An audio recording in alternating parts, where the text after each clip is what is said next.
Not all crises are bad. Not everything bad has come to hurt you. All of these difficulties in my life, they're crises of a kind, all of which taught me something and helped me become stronger, better, more confident, more capable, more resilient, and more successful. I'm not saying we welcome crises, but I'm saying we look at crises and we try to turn those prohibitions into permissions, those challenges into opportunities.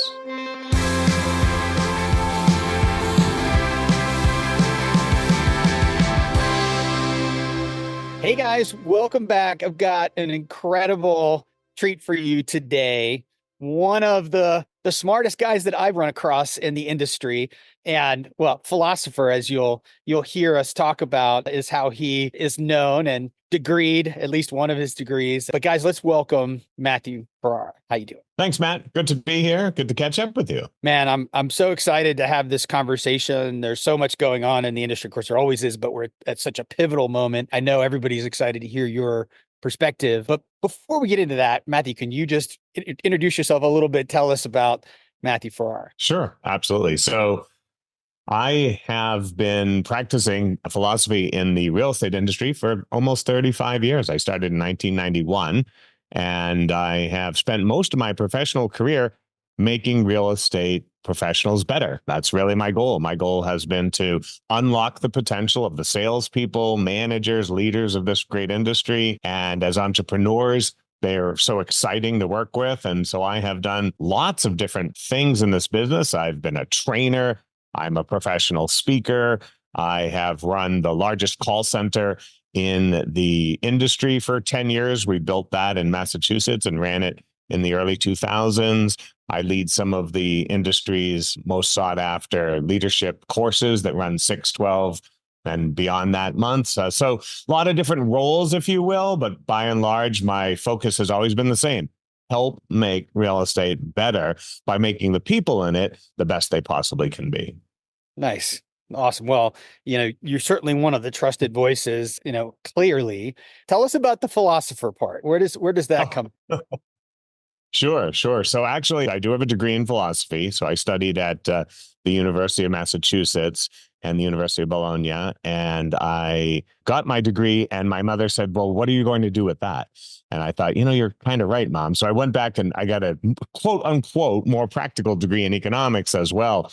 And it was there that I sat next to a woman who had also gone back to school. And she turned to me one day and she said, man, you can talk an awful lot. You should be in real estate. And she literally became my first broker, my first client, one of my best friends, obviously, taught me so much about this business, continues to teach me today.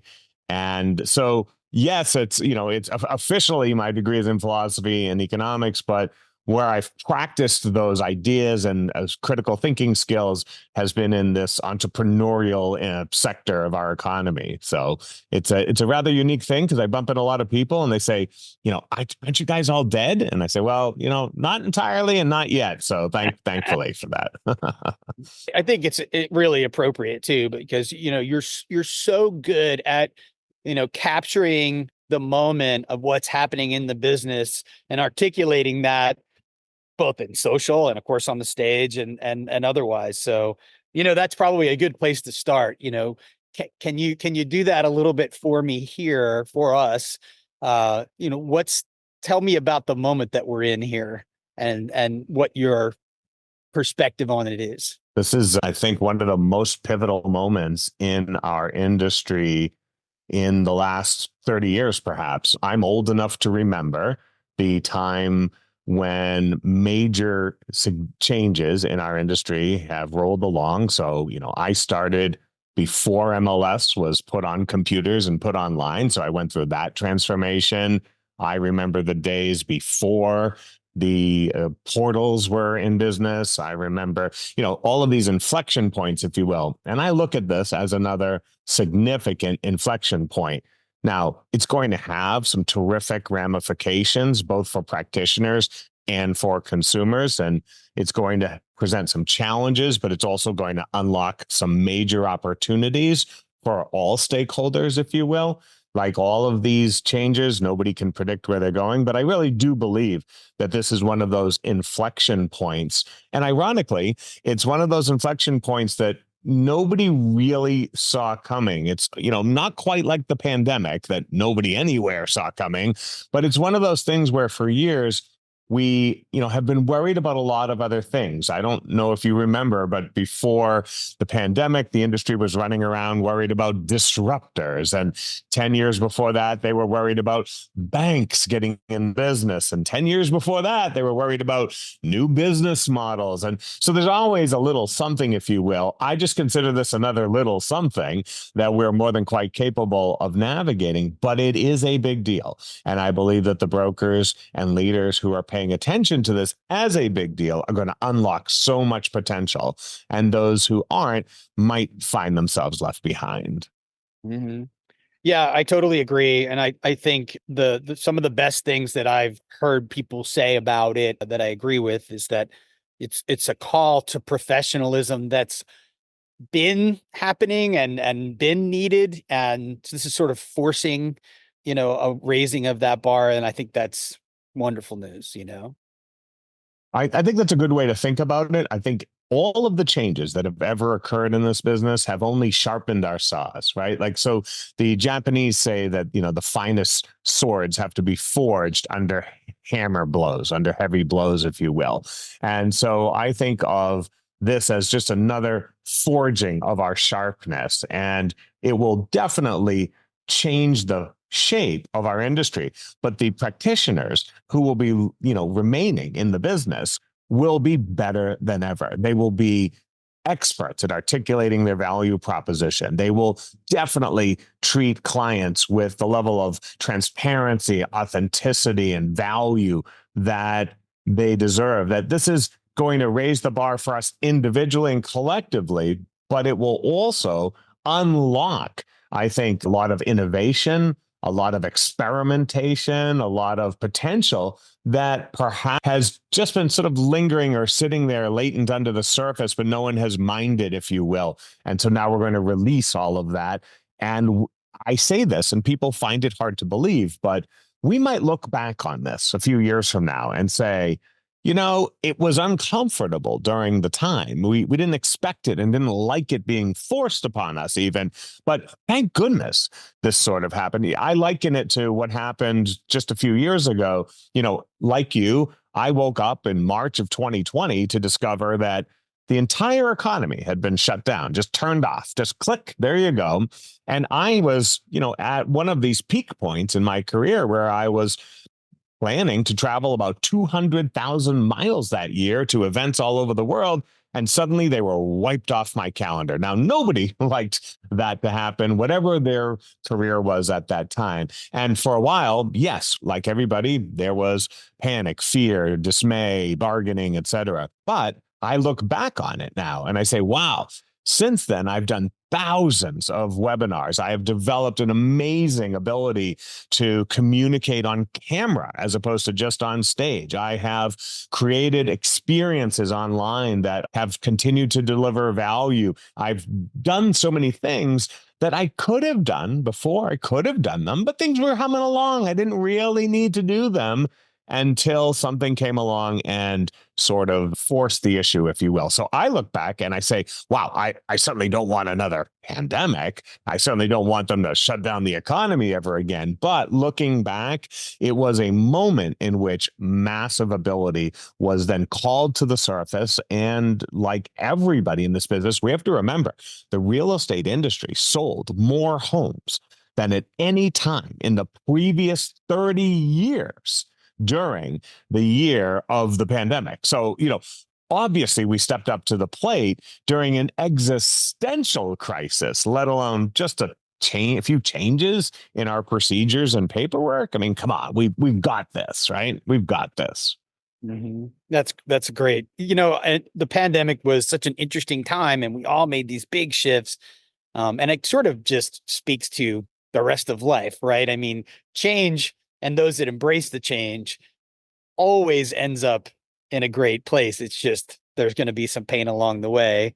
I'm sure Tell me a little bit more about what's your philosophy toward change at the fundamental level. I think you've hit on it, which is those of us who embrace and adapt to change are going to thrive, and those of us who put our feet down and resist and and try to stay put are going to be most challenged. So my philosophy is pretty straightforward here. I've always believed in sort of a four-part approach just to growth, let alone whether we call it change. Just our growth really comes from four unique aspects of our abilities as human beings, which is one, to set goals, right? So we start by having a goal of who we want to be, who we want to become. This is really important because most people think of goals as tasks and to-dos. I don't really care about your to-do list. I care about your to-be list.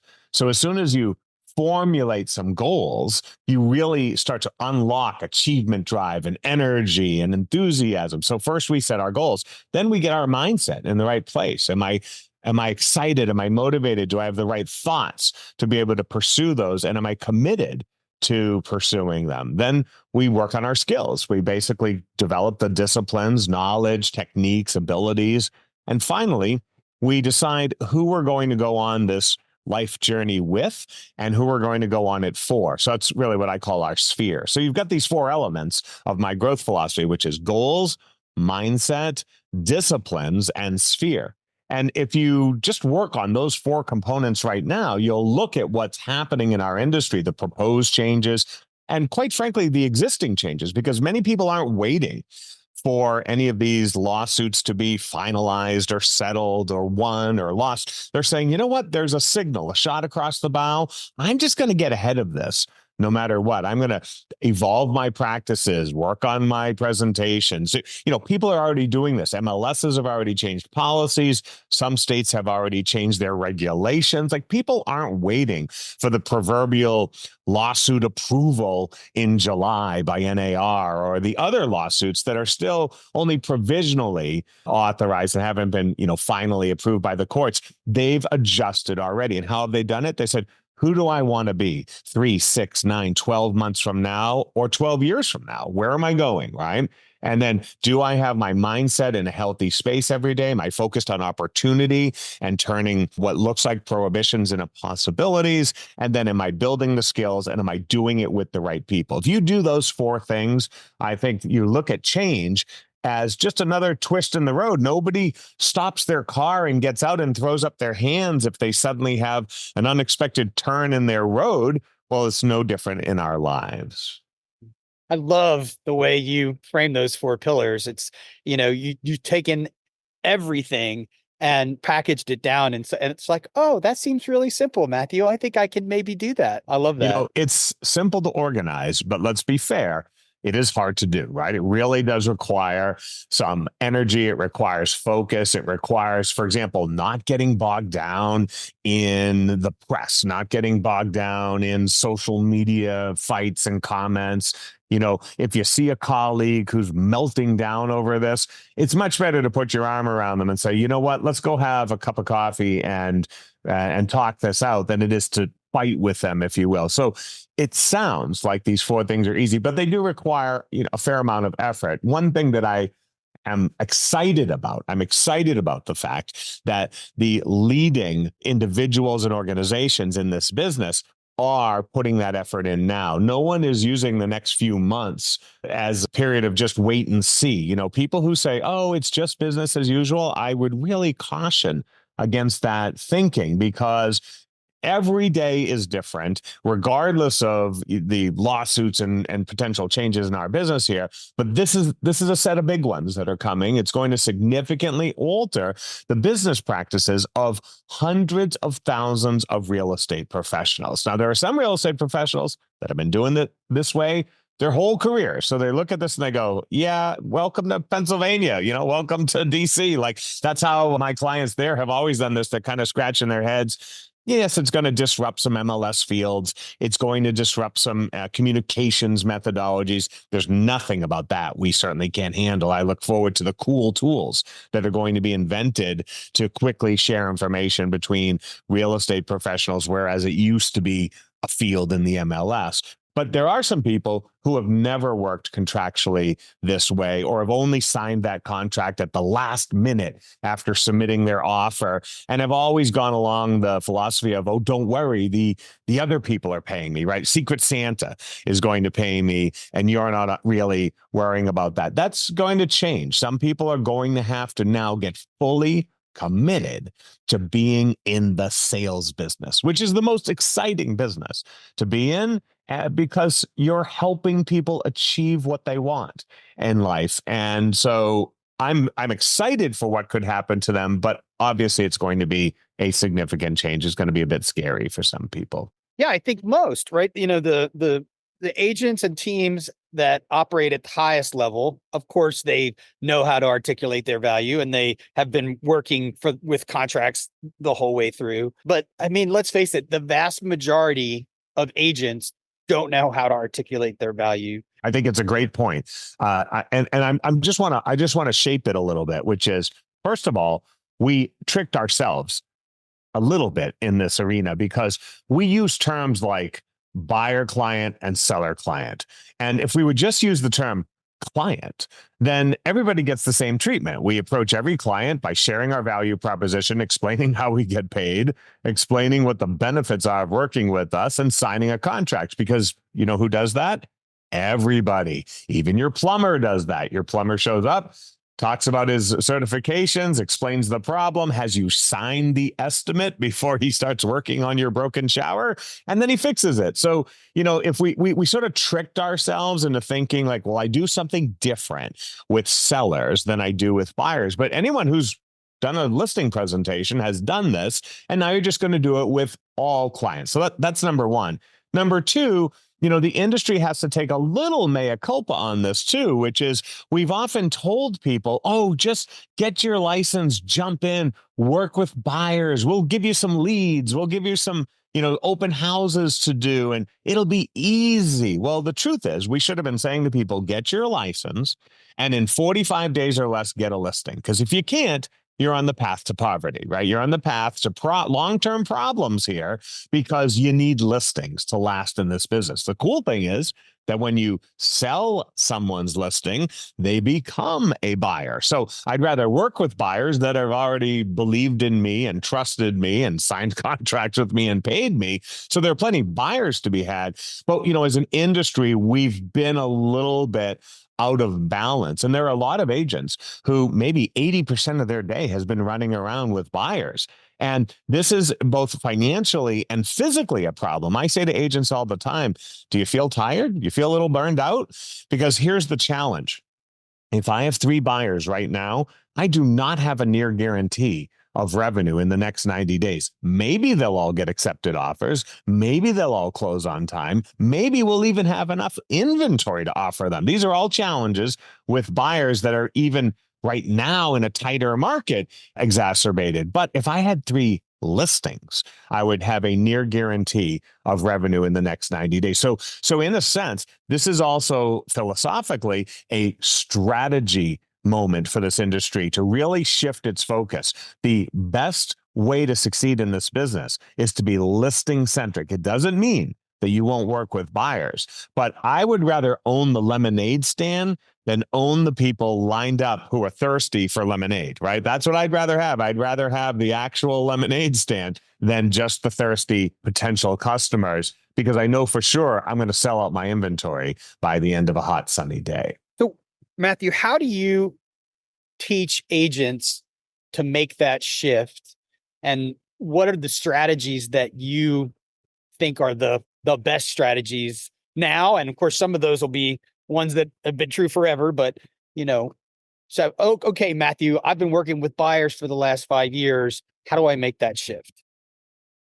I think the first most important part of the shift is to imagine or reimagine, if you will, your career path. I think everybody who has the potential to learn new skills shouldn't just jump right in and go learn those skills. You've got to begin with the end in mind. So I said a little earlier, really in growth, we have to decide who do we want to become as a result of growth and change. So I really start with that goal setting and mindset aspect with all of the people that I try to coach and teach, which is I try to say, let's start by thinking about the goals for our career and our lives and the kind of person that we are becoming. So one of the exercises that we do all the time is we have people journal actually for a few days or even sometimes weeks. We have people journal what they envision for themselves as they become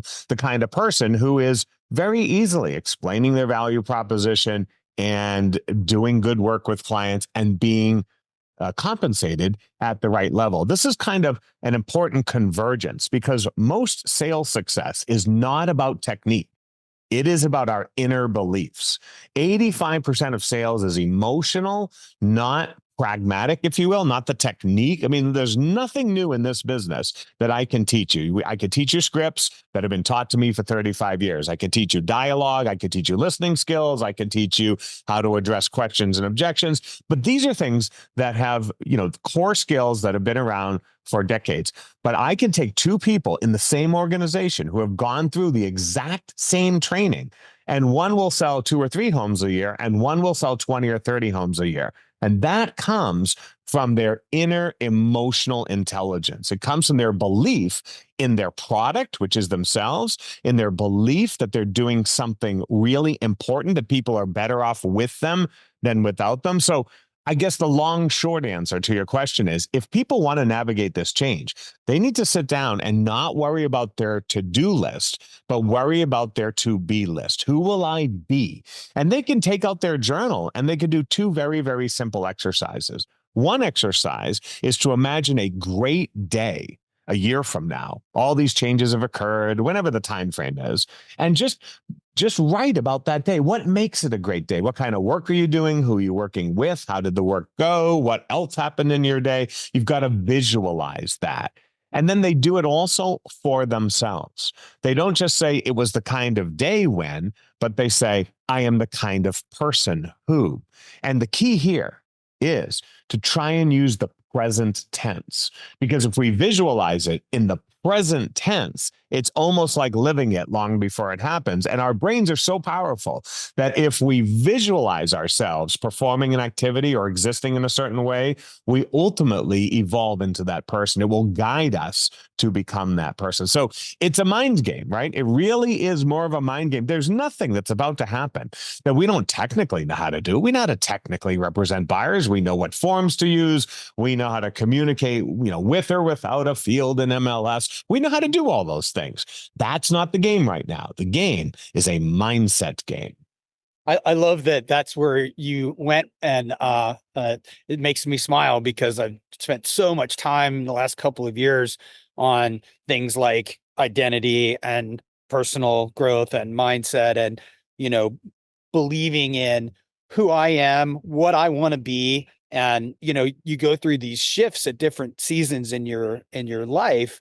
And it's interesting that you nailed the point that, it may take some people all the way to existential crisis, but lots of other people, maybe it's not that dramatic, but at the end of the day, it's, what's your confidence level? Do you go into these engagements expecting to win? Are you fearful of the client that you're sitting across the table from and things like that, So to some degree, it is existential, right, Matt? I mean, to some degree, it's challenging our vision of ourselves. If our vision of ourselves was, I'm going to get up, I'm going to answer leads that are in my inbox, I'm going to show people homes, and that's fun, and then we're going to make offers and negotiate, and I don't know, maybe there's some fun in that too. I think that's kind of fun. Then that's the vision of the career that I thought I was going to build. And now that career is going to be adjusted due to external forces. Nobody likes that. They would like to believe that they could make their own adjustments. So there is a degree of existential crisis here, but I want to just emphasize that not all crises are bad. There's an old proverb, an Italian proverb that says, not everything bad has come to hurt you, and basically sometimes you've got to encounter difficulty. I do this. And when I think about my personal life, I am a 2-time cancer survivor. I've had health challenges. I've had financial challenges. I've built companies and sold them or closed them or went through the financial downturn and laid off people. All of these difficulties in my life, they're crises of a kind, all of which taught me something and helped me become stronger, better, more confident, more capable, more resilient, and more successful. So when we say this is a bit of a crisis for some people, I'm not saying we welcome crises, but I'm saying we look at crises and we try to turn those prohibitions into permissions, those challenges into opportunities. Man, that's so well said. Yeah, that's right. It goes back to the beginning of our conversation about change and the fact that, all the great stuff ends up coming from those shifts. It hurts while you're in them, but that's where the growth comes from, So, well, Matthew, this has been awesome. I want to point everybody in the right direction to learn more from you. What's the best way for people to connect and follow along or, learn more from you right now? Because I think they all need it right now. I think the best way to do it would be to join my newsletter, which is free. You can sign up. And the reason I say that is because that's where I do this kind of work 2 times a week. I produce some content that encourages, but also has stories and practical lessons in it. And you can find that. The newsletter is called Always Inspiring. And you can find it at ferrara.substack.com. So it's on the Substack platform. You sign up, it comes right to your email. It really is the easiest way to continue with this kind of thinking and these kinds of opportunities to push your growth. And then from there, hey, I always love friends on Facebook and followers on Instagram, but basically I would just say join my newsletter. It's probably the best way to remain always inspired. Awesome. Matthew, thank you so much. I hope you'll check back in with us very soon and keep us up to date. Love your voice and your perspective and your philosophy. So thank you again for being here. And guys, we'll see you back here on the next episode. See you soon.